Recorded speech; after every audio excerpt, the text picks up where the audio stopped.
Mederma Scar Gel. Pretty self-explanatory, but it works wonders. I think it's like $18 a tube the last time I checked, so it's up there for some ointment, but it definitely works on scars. Cocoa butter and shea butter. Heals and softens dry skin.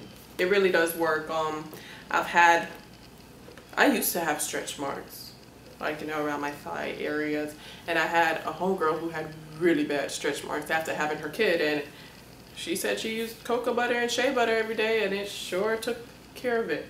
The great thing about going to the Dominicans is they don't always use that flat iron and the hair curlers, and it's just damaging. So they'll, like, you know, just blow you out with, you know, big bristle brush, and your hair will have the same effect. Sometimes they'll rub a little curl wax in it before they start blow drying it, so your hair still has that seal to it, and it kind of protects you from the humidity.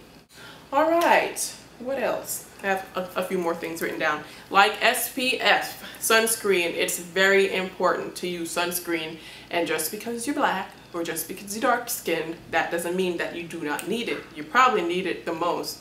So it doesn't hurt. Even if you use a moisturizer with a little sunscreen in it, most moisturizers, the SPF or the sunscreen in it is not enough.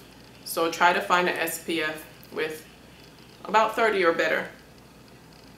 And one thing I heard about exfoliating your skin, it's good to exfoliate, but sometimes we exfoliate with the wrong thing. Like, I remember I used to use this apricot scrub, and the dermatologist I went to, she was like, oh my God, don't ever use that again. She said, use that on your feet, but you need something a little bit more gentle when you're coming to your face.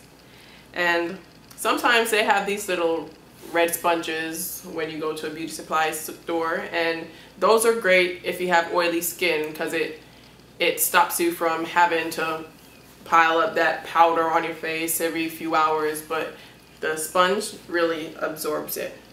And one of the most important lessons, ladies, try to wax instead of shave, especially your bikini area, because if you're African American like me, then you got that curly hair, so it kind of, once you shave, it kind of has to fight its way to the layer of your skin, and then that's really what causes the bumps, because your hair grows in a, you know, in a curved way, and then you shave it again, and that causes the scarring and the bumps. So try to wax instead of shave. If you can't wax your whole body or get, what do you call it, that laser hair removal, then you can go to Walgreens, you can go to CVS, and you can buy the little wax that you can microwave yourself and just get the really important areas, like, you know, under your arms and your bikini line and maybe your mustache. You ladies know about the peach fuzz. Don't act like you don't know.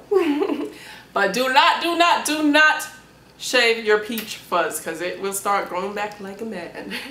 Whenever you shave anything, it grows back thicker. So wax it, because it comes out from the root and then it starts all over again, and it'll come back smoothly. All right, and I do think that is it for today. Oh, I almost forgot.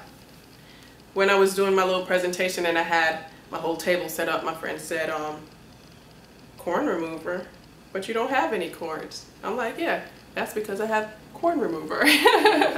All right. Because, you know, you're in heels and your feet rub, and especially if you model or if you like to wear, you know, those 3, 4, 5, 6-inch heels, then it's like almost inevitable. You have to wear comfortable shoes, but for the 1 or 2 times that you don't, this one is called Moscow, but I usually use Dr. Scholl's corn remover. It's liquid, and you know, you brush it on your corn, and this may sound really gross, but whatever. What it does, it kills the skin. It like deadens your skin, and the skin around the corn, it gets white and dead, and like you don't feel it, and you peel it off and everything's back to new. There you go. Gross but effective. All right, and that's all I have for today. So visit me on missbaje.com, that's B-A-J-E. Subscribe to my channel and email me if you have any questions. I love Baje at Gmail.